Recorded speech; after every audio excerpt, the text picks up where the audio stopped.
नमस्कार। मैं हेना प्रसून बहुत बहुत स्वागत करती हूँ आप सबों का अपने चैनल हेना प्रसून एस्ट्रोलॉजी में। आइए आज ज्योतिष के एक नए कार्यक्रम में चर्चा का विषय रहेगा नया साल। जी हाँ, 2022 नया साल जैसे अब हमारे दरवाजे पे दस्तक दे चुका है। आइए जानते हैं कि हम सभी 12 राशि वाले लोगों के लिए क्या फल लेकर आया है, क्या परिणाम और क्या संभावनाएं लेकर आया है नया साल। तो राशियों के चर्चा के क्रम में आज बारी है लिब्रा, तुला राशि वाले जातक और जातिकाओं की। जब मैं तुला राशि और तुला लग्न दोनों के जातक और जातिकाओं के लिए ये फलादेश मान्य रहेगा, वैलिड रहेगा। और अगर आपकी कुंडली, जन्म की कुंडली 7 नंबर से शुरू होती है तो आपका लग्न तुला है, और अगर वहीं पे चंद्रमा भी हैं तो आपकी राशि तुला राशि और तुला लग्न दोनों आपकी एक ही है, लेकिन चंद्रमा कहीं और है और 7 नंबर से आपकी कुंडली प्रारंभ होती है। तो चंद्रमा जिस भी नंबर के वर्ग में है वही उसी नंबर की करस्पॉन्डिंग राशि आपकी चंद्र राशि है। आप अपने चंद्र राशि और लग्न राशि दोनों के वीडियोस देखिएगा तो आपको आने वाले साल के बारे में एक बढ़िया ओवरव्यू मिल जाएगा। आइए अब सबसे पहले मैं चर्चा शुरू करूं इसके पहले मैं अपने प्रिय दर्शकों से निवेदन करूंगी कि आप मेरे चैनल को सब्सक्राइब करें और वीडियो को पसंद आने पर उसे लाइक करें तथा उसके लिंक को अपने फ्रेंड्स और फैमिली में साझा करें। अब मैं जल्दी से अपने विषय पर आती हूं और अब मैं बताऊंगी कि तुला राशि वाले जातक नए साल 2022 में क्या एक्सपेक्ट करें, क्या संभावनाएं उनके लिए भविष्य के गर्भ में क्या संभावनाएं भरी पड़ी हैं। तो देखिए, सबसे पहले मैं बताना चाहूँगी कि आपके लिए नया साल बहुत सारी नई अपॉर्चुनिटीज़ और नई पॉसिबिलिटीज़ को लेकर आया है जीवन में। लेकिन संतुलन बनाए रखने के लिए आपको कुछ छोटी बड़ी बातों पर ध्यान देने की ज़रूरत रहेगी, और मुझे आशा ही नहीं वरन पूर्ण विश्वास है कि आप ऐसा कर पाने में बिल्कुल सक्षम रहेंगे। कुछ पारिवारिक परेशानी और कलह की संभावनाएं दिख रही हैं। पूरे साल छिटपुट घटनाओं के तौर पर आपको धैर्य और संयम बनाए रखने की सलाह दी जाती है। देखिए, पिछले वर्ष की तुलना में या पिछले 2-3 वर्षों की तुलना में ये नया साल 2022 बहुत ज़्यादा शुभ और सकारात्मक परिणाम से भरा हुआ रहेगा। ये आपके लिए एक बहुत अच्छी खबर है। शनि का गोचर आपके चतुर्थ भाव में रहेगा साल के अधिकांश समय। तो यहाँ पे वो आपको शनि थोड़ी सी मेहनत मशक्कत करने की सलाह दे रहे हैं, आपको प्रेरित कर रहे हैं कि आप अपने आलस्य को त्यागिए। कुछ भी आप इस समय किए गए सभी क्रियाकलापों का फल आपको आने वाले समय में भरपूर मिलेगा। ये साल आपको कई बार ऐसे मौके देगा जब आपको लगेगा कि शायद अब मैं डेड एंड पे पहुंच गई हूं या पहुंच गया हूं और इसके आगे मैंने बेकार ही इतनी मेहनत की। लेकिन जैसे आप विरक्त होना शुरू करेंगे उस काम को लेकर, अपने क्रियाकलाप को लेकर या उस रिश्ते को लेकर, उसी के बाद ठीक उसके 1 इंच बाद से आपकी सफलता की सीढ़ी शुरू होती है। तो आप कभी भी निराश या हताश होकर यू टर्न मत लीजिएगा और अपने किसी भी प्रयास को आप आधा अधूरा मत छोड़िएगा। ये आपको पूरे साल आप मंत्र को याद रखिएगा और इसी अनुसार आप कार्यरत रहिएगा। 13 अप्रैल को गुरु बृहस्पति मीन राशि में प्रवेश करके आपके 6ठे भाव में आएंगे और 12 अप्रैल को राहु केतु अपने अक्ष को चेंज करेंगे, एक्सिस को चेंज करेंगे, और उसके बाद राहु आ जाएंगे मेष राशि में और केतु आ जाएंगे आप ही की राशि में, तुला राशि में। और देखिए, यहाँ पे आपको मैं बता दूं कि 29 अप्रैल को शनि कुंभ राशि में प्रवेश कर जाएंगे। कुंभ राशि आपके 5म भाव में आती है, फिर ये वक्री होकर चंद महीनों बाद आपके पुनः चतुर्थ भाव में आ जाएंगे। वर्ष के मध्य में मैं आपको बताती हूँ, वर्ष के बीच के जो 2-3 महीने हैं वहाँ पर आपको पारिवारिक संबंधों पर थोड़ी सी ज़रूरत से ज़्यादा ध्यान देने की ज़रूरत पड़ेगी, और वहाँ आप अपने रिश्तों पर मेन फोकस बनाए रखिएगा। इस साल आप में से जितने भी मेहनती जातक हैं, और मुझे उम्मीद है कि लिब्रा है अगर आपकी मून साइन या राइजिंग साइन, तो मेहनत मशक्कत तो आप में भरपूर रहती है। आप कभी भी मेहनत से पीछा नहीं छुड़ाते। तो ऐसी स्थिति में आपको भरपूर पैसे कमाने के मौके मिलते हुए दिख रहे हैं। तुला राशि वाले जातकों के लिए साल का जो अंतिम भाग रहेगा वो बहुत भाग्यशाली रहेगा। आपको देखिए, आपके या तो लव लाइफ में या आपके प्रोफेशनल फील्ड में आपको एक बड़ी सक्सेस मिलने वाली है। साल के अंत में आपके जीवन में कुछ महत्वपूर्ण और बहुत सकारात्मक परिवर्तन आने की संभावनाएं जताई जा रही हैं। आप थोड़े समय के लिए एक बहुत अच्छे ब्रेक लेते हुए दिख रहे हैं। आप छोटी मोटी यात्राएं करते हुए दिख रहे हैं। आप सुस्वादु भोजन का आनंद लेते हुए दिख रहे हैं। आपके मित्र मंडली में विस्तार होती हुई दिख रही है। तो इस तरह की स्थिति, बहुत खुशनुमा स्थिति आपके साथ हो रही है, होने वाली है। वर्ष के मध्य में मंगल आपके दशम भाव में कर्क राशि में गोचर कर रहे हैं, जिसके फलस्वरूप आपके करियर संबंधी, आपके नौकरी पेशे से संबंधी बहुत कुछ एक नया अनोखा अनुभव मिलने वाला है। वो आपके लिए बहुत लाभप्रद रहेगा। और जब मैं लाभप्रद बोलूं तो आप समझिएगा आर्थिक लाभ की स्थितियां बनने वाली हैं। इसके बाद अगर मैं देखूं, गुरु बृहस्पति आपको इस वर्ष पदोन्नति देने के लिए बिल्कुल उत्कट दिख रहे हैं, बिल्कुल एकदम कमिटेड दिख रहे हैं। आपकी पदोन्नति या स्थानांतरण या दोनों, इसकी प्रबल संभावनाएं हैं। पिछले आप कुछ समय से अगर विचार कर रहे थे जॉब को स्विच करने की, तो उसके लिए भी आपको एक गुरु बृहस्पति अपनी कृपा बरसाएंगे और आपके निर्णय लेने की क्षमता में तीक्ष्णता लाएंगे। आप कभी भी डबल माइंड में नहीं रहेंगे कि मैं ये करूं या वो करूं। आप जो भी निर्णय लेंगे, आप सोच समझकर निर्णय ले रहे हैं और वो सही, और वो बिल्कुल सही जा रहा है।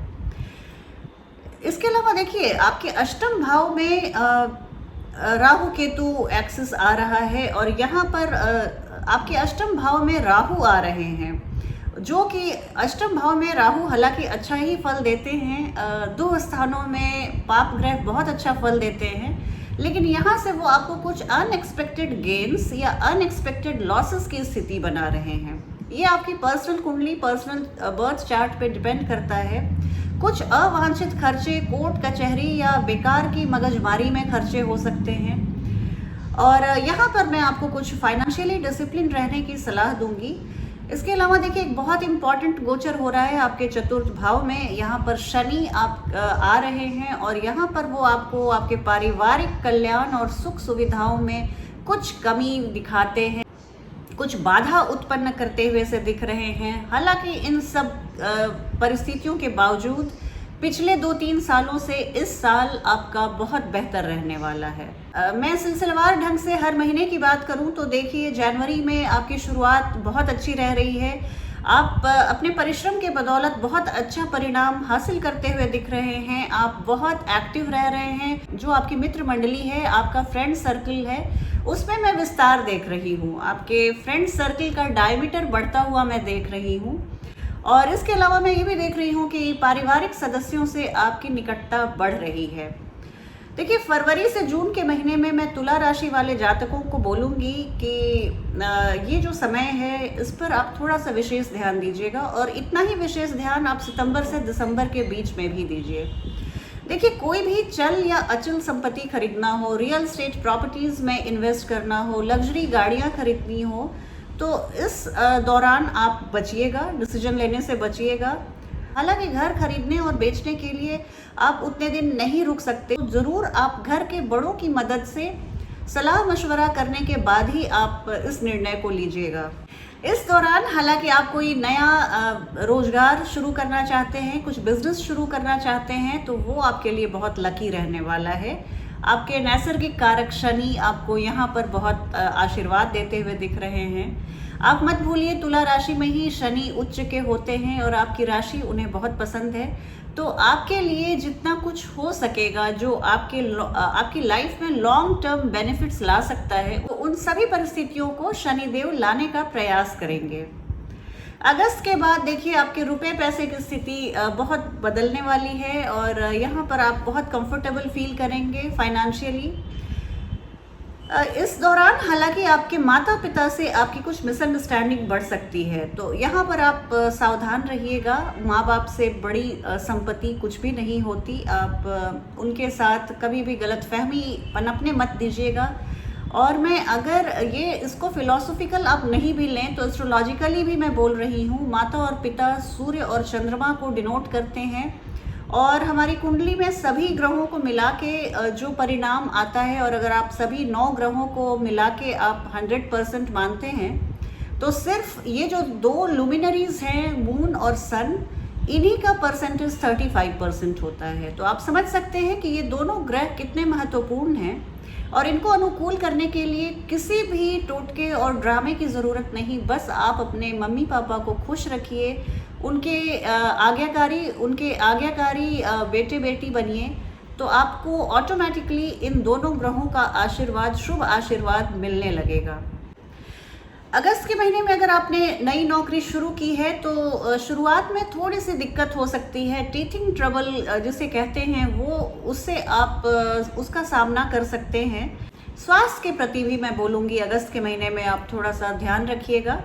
और अगर मैं लास्ट के 3 महीने की बात करूं, अक्टूबर, नवंबर और दिसंबर की, तो यहाँ पर देखिए, यहाँ पर भी मैं आपको हेल्थ के लिए अलर्ट करूंगी कि इन 3 महीनों में आप स्वास्थ्य के लिए सचेत रहिएगा, किसी भी तरह की लापरवाही मत बरतिएगा, अपने हेल्थ के साथ खिलवाड़ मत कीजिएगा, बहुत एक्टिव रखिएगा तथा अपने दिनचर्या को बहुत एक्टिव रखिएगा। खूब अपनी चुस्ती तंदुरुस्ती पे ध्यान रखिए, एक्सरसाइज कीजिए, मेडिटेशन कीजिए, प्राणायाम करना आपके लिए बहुत अच्छा रहेगा। इन जनरल कहती हूँ कि साल 2022 आपके लिए बहुत भाग्यशाली समय की शुरुआत करने वाला है। शनि आपके कुंभ राशि में जब पंचम भाव में आ जाएंगे तो आप इस दौरान किसी भी नई चीज़ को शुरुआत कीजिए और सफलता आपकी कदम को चूमती हुई दिखेगी। ये आप इस समय एक नया बिजनेस शुरू कर सकते हैं, स्टार्टअप शुरू कर सकते हैं, शेयर मार्केट में इन्वेस्ट कर सकते हैं। आपके जीवन में एक तरह का नयापन आएगा, एक तरह की न्यूनेस को आप फील करेंगे। और इसके अलावा आप थोड़े से इस साल बहुत सारे अच्छे परिवर्तन को आप अनुभव करते हुए पा रहे हैं। कुछ ऐसा नयापन आने वाला है आपके लाइफ में जो आपको, उसकी अनुभूति आपको गुदगुदा देगी। और देखिए, यहाँ पर आप खुद को एक चीज़ में बोलूँगी कि आप एग्जॉस्ट मत कीजिए, अपने को थकाइएगा मत। और हाँ, देखिए, शनि आपकी राशि में उच्च के होते हैं जैसा मैं बता रही थी, और शनि को एक चीज़ जो बहुत नापसंद है, अपने बारे में आप बहुत शान पट्टी बताना या अपने बारे में बातें करना, वो हमेशा लो प्रोफाइल जो रहते हैं उनको बहुत आशीर्वादित करते हैं। तो आप भले ही किसी कंपनी के सीईओ या चेयरमैन हो, लेकिन हमेशा आपको अपनी बातचीत में बहुत ग्राउंडेड रहना है। आप बिल्कुल भी वो जो एक होता है कि he is full of air और she is full of air, वो मत कीजिएगा। और he is so full of himself और she is so full of herself, इस चीज़ से बचिएगा। किसी को ये बोलने का मौका नहीं मिलना चाहिए, कोई आपके वाणी व्यवहार पर उंगली नहीं उठा सके। आप बिल्कुल लो की को मेंटेन रखिएगा, ये आपको बहुत हेल्प करेगी। अगर मैं तुला राशि के प्रेम जीवन की बात करूं तो ये आपका पूरे साल प्रेम जीवन बहुत सुचारू ढंग से चल रहा है। और जो बहुत सीरियस हैं अपने लव अफेयर में, और जो जातक बहुत सीरियस हैं अपने प्रेम को लेकर, वो इस वर्ष मुझे शादी के बंधन में बंधते हुए दिख रहे हैं। यहाँ पर देखिए, आपको विवाहित जातकों के बारे में भी मैं बात कर दूं कि आपके जीवन में पूरी सुख शांति पसरी हुई है। आपने वैवाहिक जीवन का आनंद उठाते हुए दिख रहे हैं।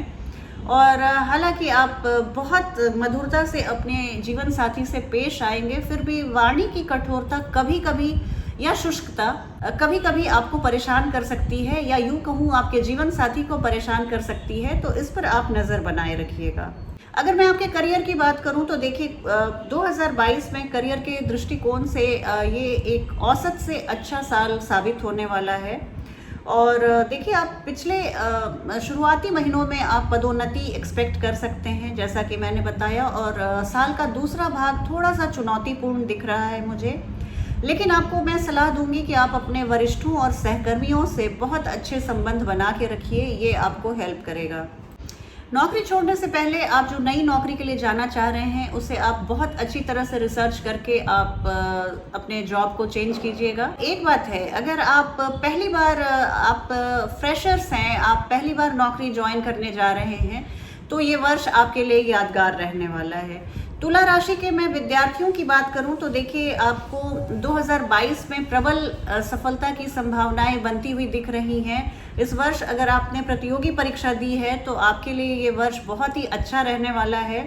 जो छात्र आगे की पढ़ाई विदेशी भूमि पर करना चाहते हैं उन्हें भी शुभ समाचार मिलता हुआ दिख रहा है। और अगर मैं आपके फाइनेंशियल फ्रंट की बात करूं तो देखिए आर्थिक पक्ष 2022 में बहुत स्टेबल रहने वाली है। बहुत स्थिरता का आप अनुभव करेंगे। स्टेबिलिटी तो रहेगी लेकिन अलर्टनेस भी आप में भरपूर रहेगी। आप अपने मनी मैटर्स को बहुत टैक्टफुली हैंडल कर रहे हैं। खास करके वर्ष का जो दूसरा भाग है, अंतिम 6 महीने हैं, उस दौरान आपको थोड़ी सी सतर्क रहने की सलाह दी जाती है। आपके खर्चे बढ़ सकते हैं और इसके लिए मैं आपको इतना चेतावनी देना चाहूँगी कि आप बचत करने की प्रवृत्ति को डालिए। मैं अगर आपके संतान की बात करूं, तुला राशि के ऐसे जातक जिनके बच्चे हैं उनको मैं बताना चाहूँगी कि वर्ष की शुरुआत आपके लिए बहुत अच्छी रहेगी। आपके संतान के लिए आपका मन बहुत प्रसन्न रहेगा। इस दौरान गुरु की दृष्टि आपके पंचम भाव पे है। ये गुरु पंचम भाव के नैसर्गिक कारक भी होते हैं और यहाँ पर उनकी शुभ दृष्टि आपके संतान को चहुमुखी सफलता प्रदान करती हुई दिख रही है। यहाँ आपके बच्चे अगर उच्च शिक्षा प्राप्त करने के इच्छुक हैं तो वहाँ पर भी उन्हें बहुत अच्छी सफलता मिलने वाली है। आपके बच्चे किसी प्रतिष्ठित संस्थान में एडमिशन ले सकते हैं। अगर तुला राशि वाले जातकों के विवाह के बारे में बात करूं तो देखिए 2022 का जो ये साल है विवाह के दृष्टिकोण से बहुत मिश्रित फल लेकर आया है, क्योंकि इस वर्ष शुरुआत में आपको विवाह संबंधी कुछ बाधाएं आ सकती हैं या शादी की बात बनते बनते रह सकती है, लेकिन साल का उत्तरार्ध आपके लिए बहुत शुभ रहने वाला है। अगर आप ऑलरेडी शादीशुदा हैं तो साल के शुरुआत में कुछ वाद विवाद की स्थिति पनप सकती है, लेकिन सब कुछ जैसे जैसे वर्ष का मध्य आता जाएगा सब कुछ संभलता जाएगा, स्थिति आपके कंट्रोल में आती जाएगी। लेकिन आप इसके साथ ही मैं आपको हमेशा रिश्तों को लेकर गंभीर और सतर्क रहने की सलाह जरूर दूंगी। वर्ष के अंत में मंगल की स्थिति आपके वैवाहिक जीवन में जितनी भी गलतफहमियां थी, वाद विवाद था, सब पे मिट्टी डालते हुए दिख रहे हैं और यहाँ पे मंगल आपके हर गलतफहमी को जो आप दोनों जीवन साथियों के बीच में पनप रही थी उसको नष्ट करने आ गए हैं और आप दोनों में पुनः एक बार प्रेम और विश्वास पनपता हुआ सा दिख रहा है। मैं तुला राशि वाले जातकों के धन और लाभ की बात करूं तो ये जो वर्ष है आपके निवेश में, आपके कीमती प्रेशियस मेटल में जैसे गोल्ड और सिल्वर में इन्वेस्ट मत कीजिएगा। ये समय आपके लिए बेहतर नहीं है। तो बिटकॉइंस में इन्वेस्ट या इस तरह के जो डिजिटल करेंसीज है उसमें आप इन्वेस्ट करने से पहले ज़रूर सोचिएगा। ये आपको ज्योतिषीय सलाह इसके खिलाफ दी जाती है। ये रमी और इस तरह के जो आपको ऑनलाइन गेम्स खेल के जो पैसे कमाने के बहुत सारे माध्यम आ गए हैं उससे दूर रहने की सलाह दी जाती है। हालांकि आपके पास धन का निरंतर प्रवाह बना रहेगा। पारिवारिक मामलों में आप कुछ ज़रूरत से ज़्यादा खर्च करते हुए दिख रहे हैं और इस वर्ष आप उतनी सेविंग्स करते हुए नहीं दिख रहे हैं। तो बृहस्पति के, हालांकि शनि और बृहस्पति का जो ये गोचर है वो आपको आपके पारिवारिक सुख सुविधाओं में इजाफा करता हुआ दिख रहा है। भूमि, प्रॉपर्टी, रियल एस्टेट मैटर्स में इन्वेस्ट करते हुए आप दिख रहे हैं और आप वाहनों में भी निवेश करते हुए दिख रहे हैं। तो इन सभी चीज़ों के लिए अप्रैल का महीना आप नोट कर लीजिए, बहुत शुभ रहेगा। ऐसे इन्वेस्टमेंट्स के लिए अप्रैल के महीने में आप कर सकते हैं, ये आपके लिए बहुत शुभ रहेगा। मामूली सी स्वास्थ्य में उतार चढ़ाव आप देख सकते हैं, वो हम सभी ने जब मानव शरीर धारण किया है तो थोड़ी बहुत तबीयत नासाज तो रहती ही है, कभी कभार हो ही जाती है। मैं एक चीज़ जो बताना चाहूँगी, आप अपने पाचन संबंधी बीमारियों से और वायरल इन्फेक्शन से अपने को बचाने के लिए पूरे कटिबद्ध रहिएगा। इस तरह की आपको रोग व्याधि परेशान कर सकती है। आप हालांकि कोई भी रोग व्याधि ऐसी नहीं होगी जो लंबे समय तक आपके शरीर में टिक पाए। छोटी मोटी समस्याएं आएंगी और जाएंगी, बस इतना ही। आपको इस वर्ष आप 2022 तो वैसे भी अच्छा है, लेकिन इस वर्ष को और भी अच्छा बनाने के लिए मैं आपको कुछ ज्योतिषीय उपाय बताती हूँ जो टोटके नहीं हैं। आप इन्हें ध्यान से नोट कीजिएगा और आप इन्हें प्रैक्टिस कीजिएगा। आपका ये आने वाला नया साल और भी बेहतर और भी अच्छा हो जाएगा। आप किसी भी देखिए फ्राइडे को आप चांदी में या वाइट गोल्ड में आप डायमंड हीरे को धारण कर सकते हैं। अगर आप पुरुष हैं तो अपने लेफ्ट रिंग फिंगर में, और महिला हैं तो अपने राइट रिंग फिंगर में आप इस हीरे की अंगूठी को धारण कीजिए चांदी में। ये बहुत शुभ रहेगा। आप डायमंड अफोर्ड नहीं कर सकते तो आप ओपल पहन सकते हैं। अगर आप डायमंड या ओपल को पसंद नहीं करते, आप अंगूठी पहनना आपको पसंद नहीं है, तो फिर फ्राइडे को आप वाइट ड्रेस को पहनिए, वाइट ड्रेस पहनिए, परफ्यूम लगाइए, फ्लोरल परफ्यूम आप लगाइए। इससे शुक्र को आप बहुत ज़्यादा मजबूत कर पाएंगे और ये डायमंड पहनने से भी ज़्यादा इफ़ेक्टिव होता है। जितना हो सके ज़रूरतमंदों की मदद कीजिए। महिलाओं, आपके परिवार में जो भले ही 90 इयर्स ओल्ड आपकी ग्रैंड मदर हो या एक 2 महीने की बेबी गर्ल हो, ऐसी सभी महिलाओं के लिए आपको बहुत रिस्पेक्टफुल रहना है। आपको कभी उनसे ऊंची आवाज़ में बात नहीं करनी है, उनकी हुक्म उदूली नहीं करनी है, उनके लिए कभी भी आप डिसोबीडियंट नहीं बनिए और उन्हें प्रॉपर लव और केयर प्रदान कीजिए। इससे आपके शुक्र बहुत बलवान होंगे। इसके अलावा देखिए, अगर आप सैटरडे को शनि मंदिर जाते हैं, वहाँ पर शनि चालीसा या हनुमान चालीसा का मंदिर में खड़े खड़े आप पाठ करते हैं, तो इससे बेहतर कुछ नहीं हो सकता। शनि देव का आशीर्वाद और अनुकंपा आप पर निरंतर बरसती रहेगी। आप शनिवार को काले देसी चने का भोग लगाइए हनुमान जी पर, या फिर उस भोग को आप बाहर बच्चों में बांट दीजिए या जो गरीब ज़रूरतमंद लोग हैं उनमें बांट दीजिए। ये आपके लिए बहुत अच्छा रहेगा।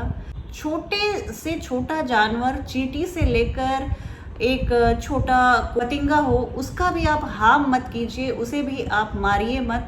और इस चीज़ का आप ख्याल कीजिए, क्योंकि असहाय वर्ग को प्रदर्शित करते हैं शनि देव। और अगर आप अगर आप एनिमल किंगडम हो या हम ह्यूमन बींग्स की बात करें, अगर किसी भी असहाय हेल्पलेस लोगों को आप सताते हैं या उनकी मदद नहीं करते, तो शनि रुष्ट होते हैं। और शनि रुष्ट होते हैं तो जो सबसे पहली चीज़ आती है आपके लाइफ में, संघर्ष और बाधाएं और रुकावटें और अड़चन आनी शुरू हो जाती हैं। और हो सके तो आप कुछ समय आप साल में या सप्ताह में कुछ समय आप ज़रूर किसी गौशाला में आप जाएं, गायों की सेवा करें। नहीं पॉसिबल है तो आप गौशाला में थोड़ा डोनेट करें। इन सब से आपको बहुत अच्छे परिणाम मिलेंगे।